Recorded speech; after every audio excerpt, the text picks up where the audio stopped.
Bonjour à tous, j'espère que vous allez bien.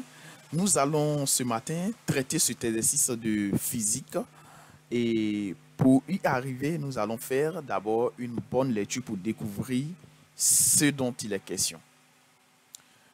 Un jeu d'enfant consiste à lancer un palais à l'aide d'un lanceur.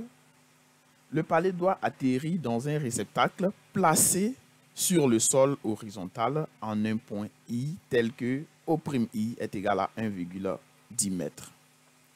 Le lanceur constitué d'un ressort à spin non jonctive et de constante de raideur K est égal à 125 N par mètre permet de communiquer au palais de masse M est égal à 50 grammes. Une vitesse VA au point A. Voilà la figure. On négligera les forces de frottement.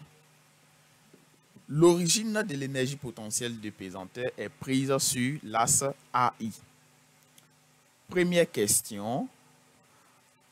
Le chef du groupe comprime le ressort d'une distance A est égale à 10 cm.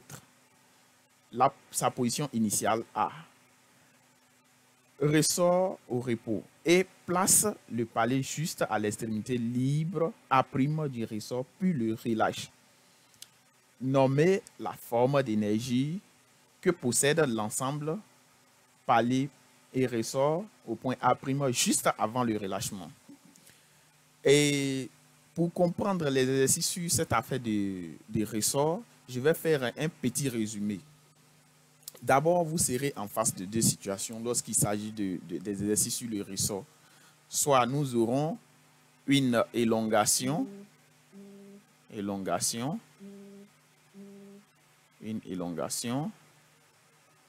Ça veut dire quoi? Quand il y a élongation, qu'est-ce qui se passe? Je vais présenter deux situations ici. C'est l'axe du repère. Ok, donc élongation, comme ça. L'objet se trouve ici. Allez, ça c'est O. Maintenant, quand on tire le ressort, vous verrez que sa situation de finale O, ici. Comme ça, vous voyez que ils ont tiré le ressort.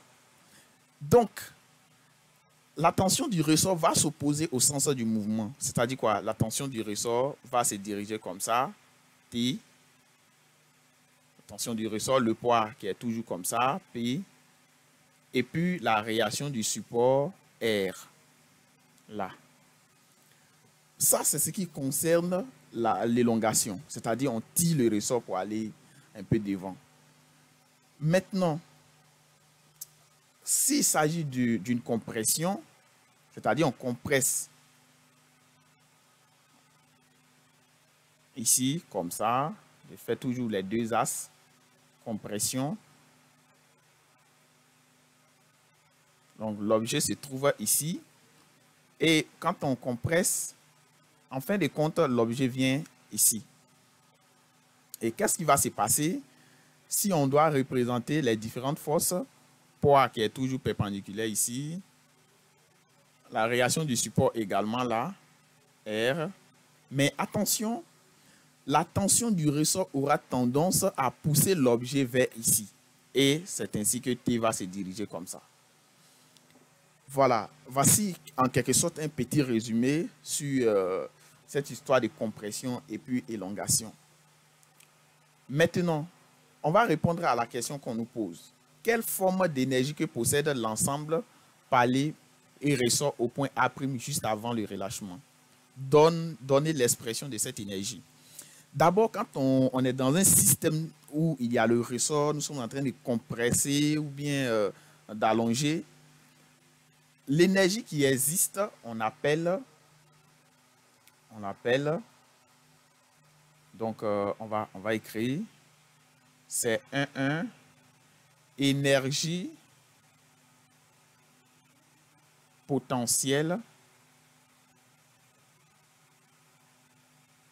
élastique. Voilà, énergie potentielle élastique.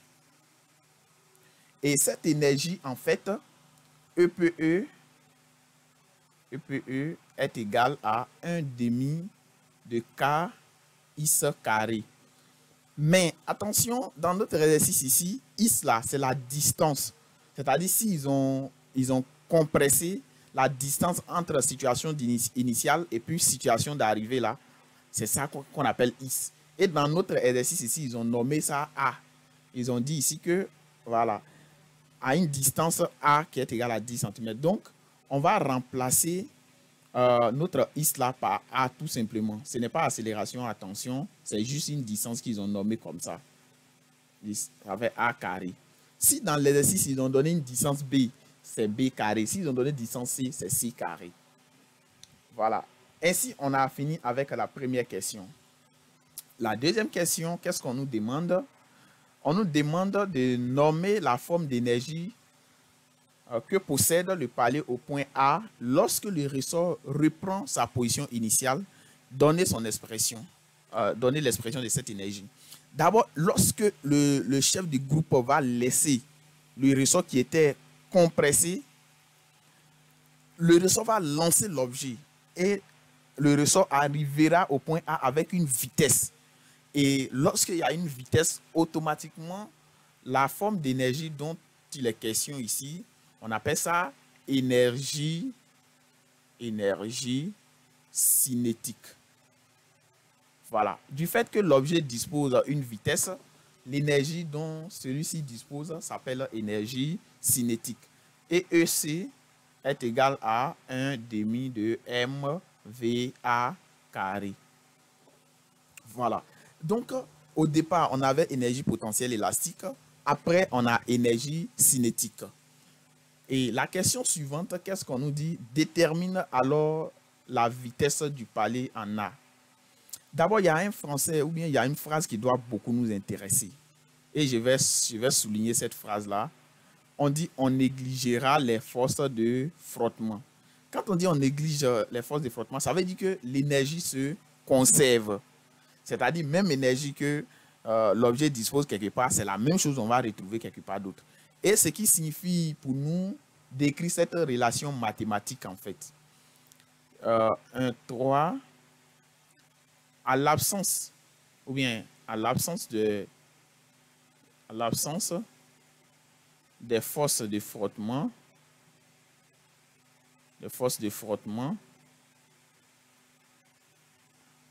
l'énergie se conserve.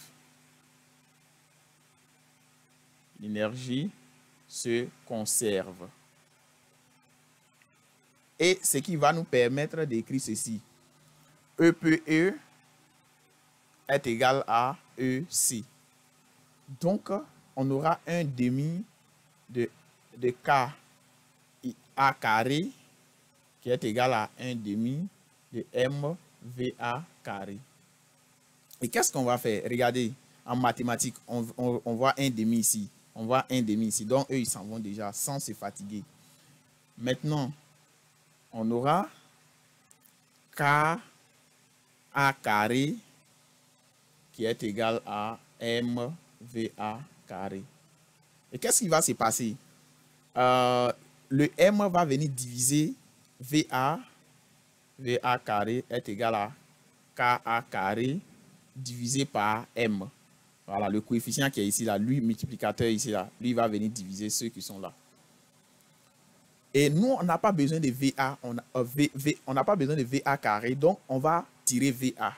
VA est égal à racine carrée de K fois A carré sur M. Et en mathématiques, qu'est-ce qui peut se passer?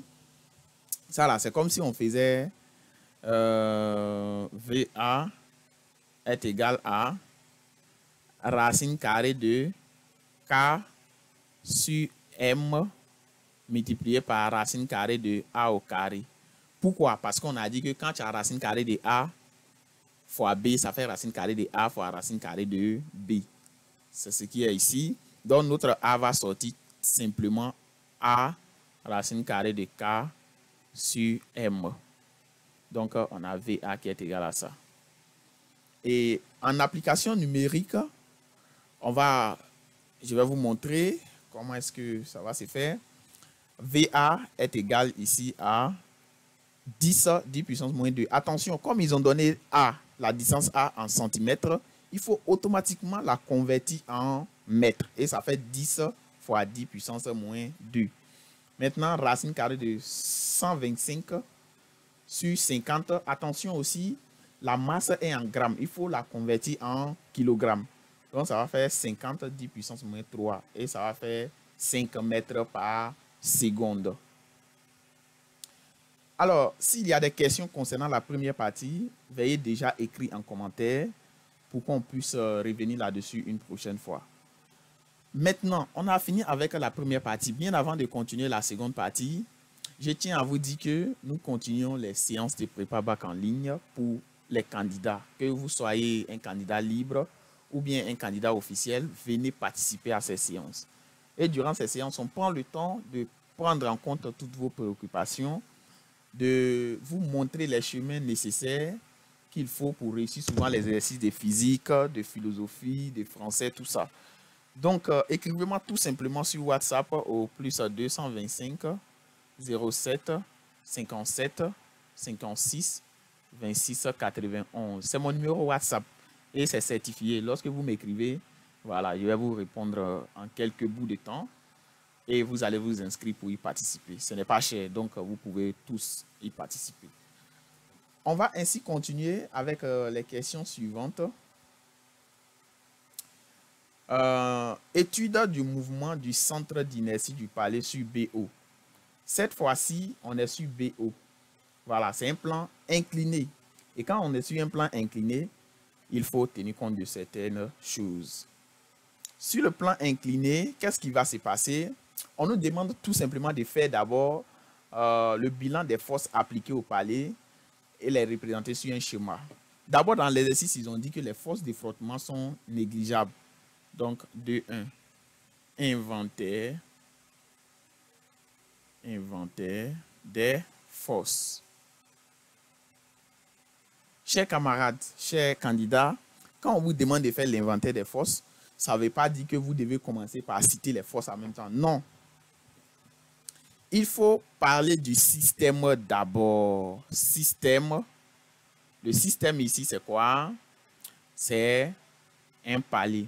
Attention, pourquoi un palais simplement, il n'y a plus de ressort dedans, hein, parce que une fois que le ressort lance l'objet, le ressort lui reste à sa position initiale et puis c'est l'objet qui s'en va.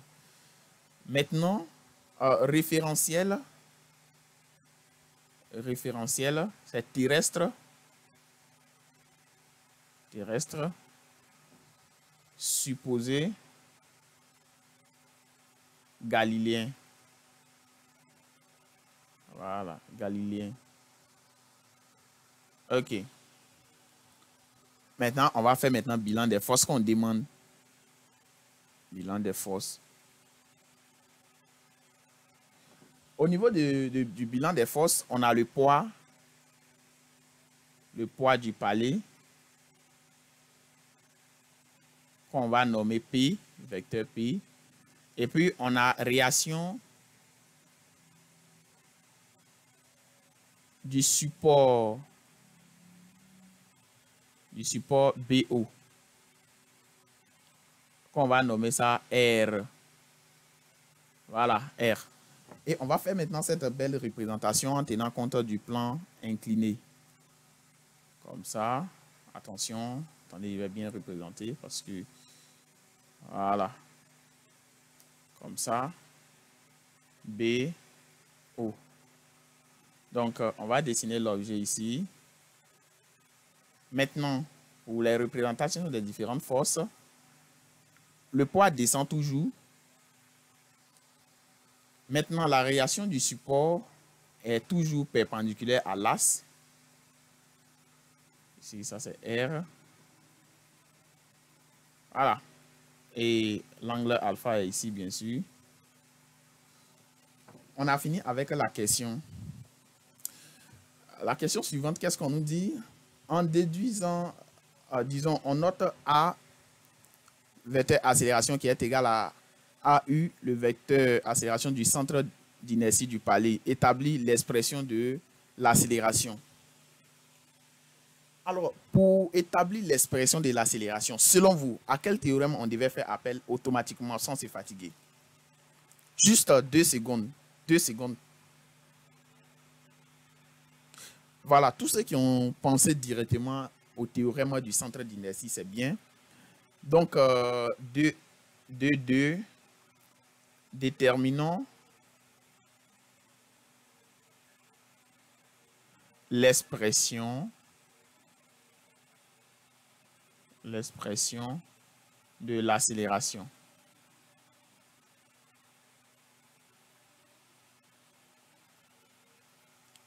Ici, pour déterminer l'accélération, on va dire d'après le théorème du centre d'inertie.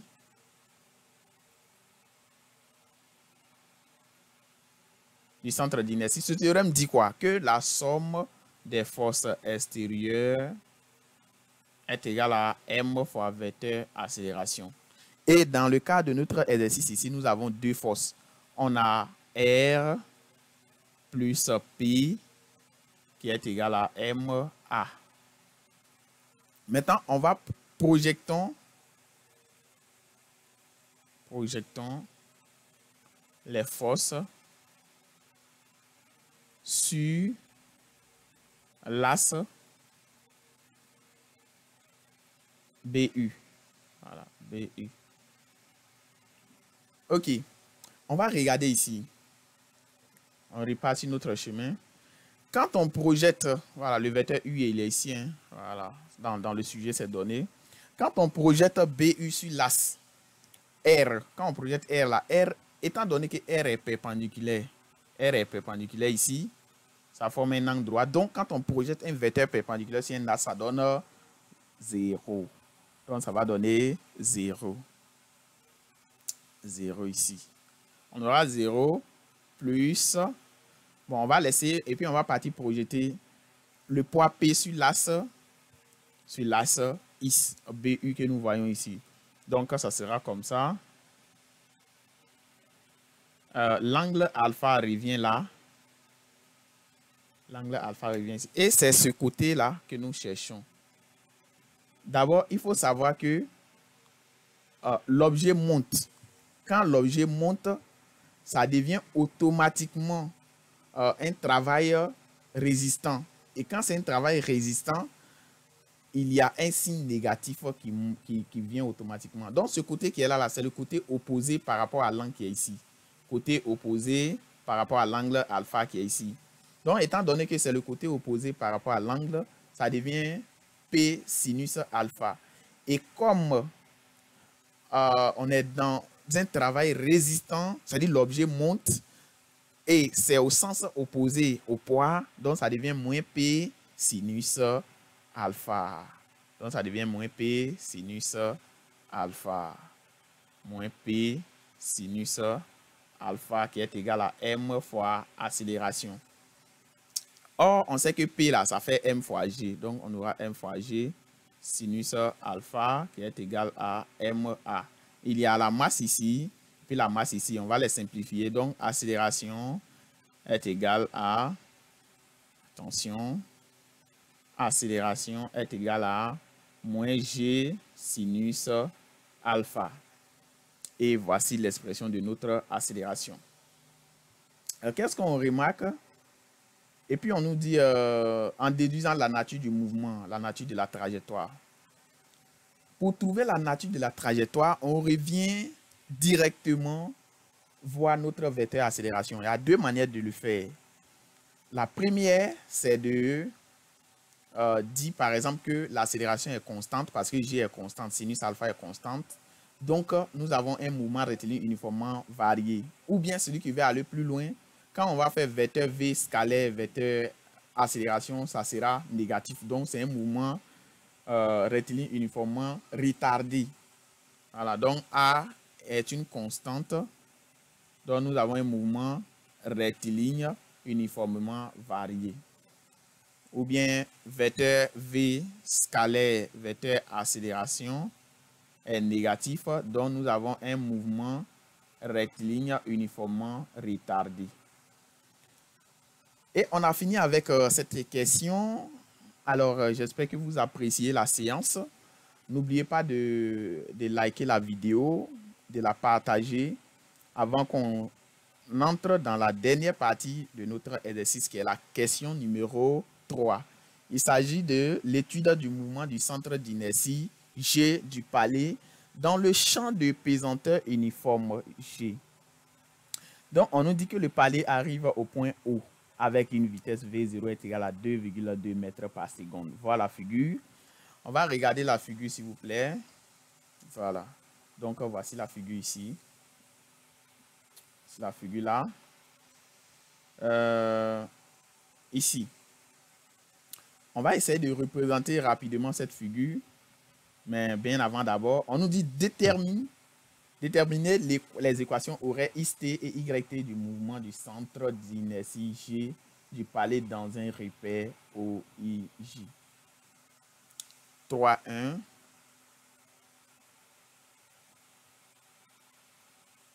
3,1. Un instant. Voilà. On va revenir comme notre page est presque finie. Ok. 3,1.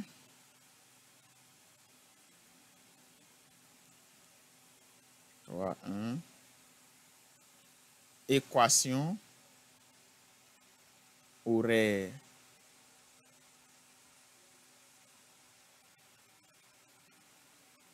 du mouvement. Qu'est-ce qu'on va faire? On va toujours faire la même chanson. On va toujours faire la même chanson. Système. Le système, c'est le palais.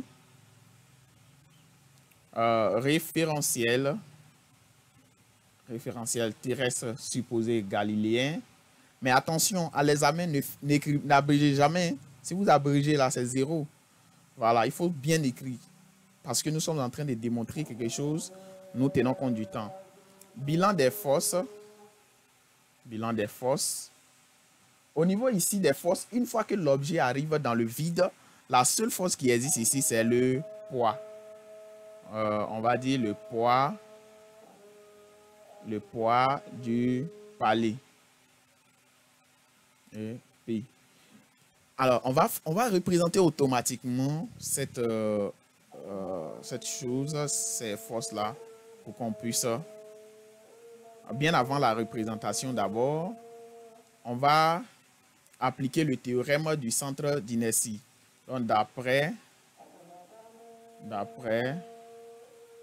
le théorème du centre d'inertie, on a la somme des forces extérieures est égale à MA. Donc, P, le vecteur P est égal à MA. M fois vecteur G est égal à vecteur M fois vecteur A. Donc, il y a M ici, il y a M ici. A est égal à G. Maintenant, on a, ça c'est une constante. Donc, nous avons un mouvement rectiligne uniformément varié. Et on va faire cette représentation ici, ce qui est très intéressante.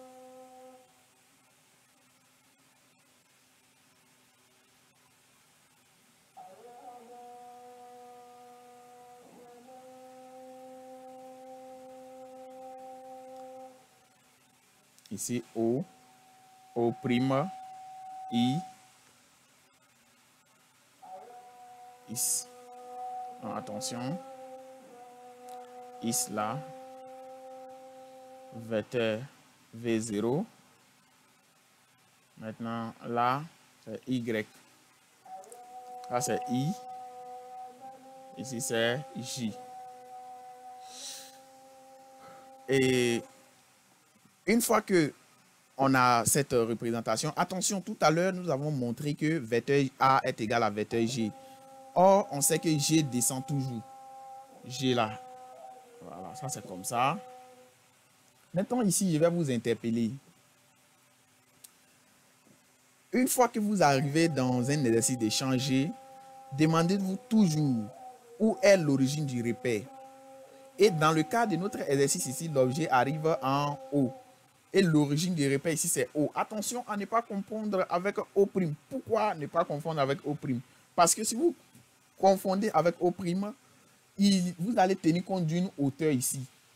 Mais ici, l'origine, c'est O. Et ici, il n'y a pas de hauteur. Mais si l'origine du repère était O' et que l'objet se situait en haut ici, automatiquement, il y a une hauteur qu'il fallait tenir compte. Mais ici, l'origine, c'est O et l'objet se trouve en haut. Il n'y a pas de hauteur. Attention, il faut faire très attention à ce niveau parce que si vous faites une erreur à ce niveau, vous aurez 0 facilement. Et qu'est-ce que nous allons faire? AT est égal à AT est égal à 0 secondes. Vecteur accélération a pour coordonnée AX qui est égal à AY qui est égal. Ici, vecteur AX. Déjà, quand on projette, on a vu que A dépend du vecteur G. Quand on projette G ici, G vient directement couper l'axe X là de manière perpendiculaire. Donc, AX est égal à 0. Maintenant, quand on projette Y, vous voyez que Y monte alors que le vecteur G descend. De ce pas, ça devient moins G. On a fini avec un vecteur accélération. On va prendre vecteur V0. V0. Donc, on aura V0x et puis V0y qui est égal. AT égale à 0. V0x. On va projeter sur l'axe X. Quand on projette ici, bon, c'est ici que l'angle alpha se trouve. Hein. Quand on projette là, V0x là, c'est ici. Donc, ça devient costé adjacent sur hypoténuse, qui fait V0 sinus alpha. Donc, ça va faire V0 cosinus alpha, pardonnez. Voilà. Côté adjacent sur hypoténuse, ça devient V0 cosinus alpha. Maintenant, quand on projette ici, ça fait l'angle alpha revient ici. Cette fois-ci, sur l'axe Y, ça devient côté opposé à l'angle alpha sur hypoténuse. Donc, ça devient V0 sinus alpha. Donc, ça devient V0 sinus alpha. Maintenant, on va projeter maintenant OG0. Donc, on aura OG0 sur l'axe X. OG0 sur l'axe X. Sur l'axe X, OG0 sur l'axe Y. Sur l'axe X, on va regarder, est-ce que sur X là, l'objet a parcouru déjà une distance? Non, parce que l'objet se trouve à l'origine ici. Donc, à l'origine, X égale à 0. Y aussi égale à 0. Pourquoi? Parce que l'origine du repère est confondue avec la position de l'objet. Mais attention, si le repère était par exemple YO' et puis I, attention, et que l'objet se trouve en haut ici, c'est qu'il y avait une hauteur. Mais dans notre cas ici, il n'y a pas de hauteur. Donc, ça va faire 0 aussi. Donc, on aura 0, 0. Donc, à T maintenant différent des 0, on a OG qui est égal, donc X en fonction de T, Y en fonction de T, et bien avant même de trouver X en fonction de T, on va trouver d'abord le vecteur vitesse. Le vecteur vitesse qui est de manière générale V en fonction du temps est égal à vecteur accélération T plus vecteur V0. Ainsi, quand on prend le vecteur V, Vx en fonction du temps égale accélération sur l'axe X égale à 0. Donc 0 fois T, ça fait 0. Vecteur V0 sur l'axe X, ça fait V0 cosinus alpha. Maintenant, vecteur V sur l'axe Y en fonction du temps, accélération, ça fait moins G. Donc, on aura moins G fois T plus V0 sinus alpha. Maintenant, on va prendre les coordonnées de X en fonction de T, ce qu'on demande réellement. Donc, X en fonction du temps est égal à, ça va faire AXT carré Bon, 1 demi de A is t carré plus V0 is t plus is 0. Donc, au niveau de Y, ça sera YT avec 1 demi de AYT carré plus V0 YT plus Y0. Donc, on va chercher maintenant tous les éléments qu'on demande. OG, on aura ici Is en fonction du temps. Regardez tout simplement, accélération sur l'axe Is égale à 0. Donc, T carré, là, eux, ils s'en vont. Vecteur V0 sur l'axe Is, ça fait V0 cosinus alpha T. I0 égale à 0, donc on laisse ça part comme ça. Y en fonction du temps maintenant, ça va faire quoi? Moins 1 demi. Accélération sur l'axe Is, là, ça fait G. T carré plus V0 sinus alpha T. Maintenant, Y0 égale à 0, donc lui aussi s'en va. Et voici ce qu'on nous demande exactement. Voici ce qu'on nous demande, sans problème. Et lorsque nous avons fini avec, on va continuer avec les questions. On nous dit par la suite que en déduisant l'équation cartésienne de la trajectoire. Et ici, pour trouver l'équation cartésienne de la trajectoire, c'est simple.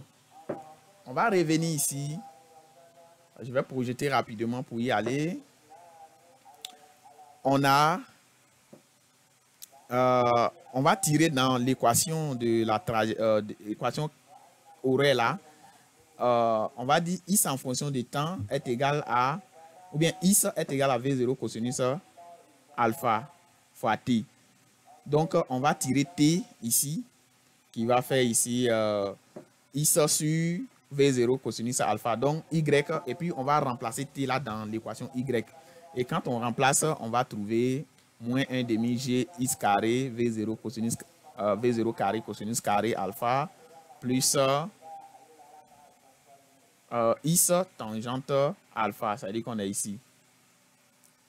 La dernière question, on nous dit maintenant de montrer que le palais atterrit dans le réceptacle. On sait que quoi? Lorsqu'on est au point I, ici, lorsqu'on est au point ici, c'est comme si on appelle ça la portée. Et la portée là, on a la manière de calculer. Ça veut dire que la distance Is parcourue est égale à O' I. Et puis la hauteur, ici là, la hauteur, ça sera négatif parce que on quitte en haut pour descendre. Alors que l'origine du repère se trouve en haut. Donc ça sera moins H. Donc on va remplacer partout où on voit Is là par Is I. C'est-à-dire par la distance O''I. Et qu'est-ce qu'on va faire? Quand on va calculer, on trouve moins 1,0 mètre, bon 0,3 mètres qui fait environ moins 1 mètre. Donc YI est égal à moins H et le palais atterrit bel et bien dans le réceptacle. Merci à toutes et à tous de nous avoir suivis du début jusqu'à la fin. Et n'oubliez pas de venir au Prépa Bac en ligne et vous allez suivre plusieurs formations. Merci à toutes et à tous. Abonnez-vous aussi à notre nouvelle page Prépa Bac en ligne, page TikTok bien sûr, et vous aurez plusieurs contenus. Merci et à bientôt.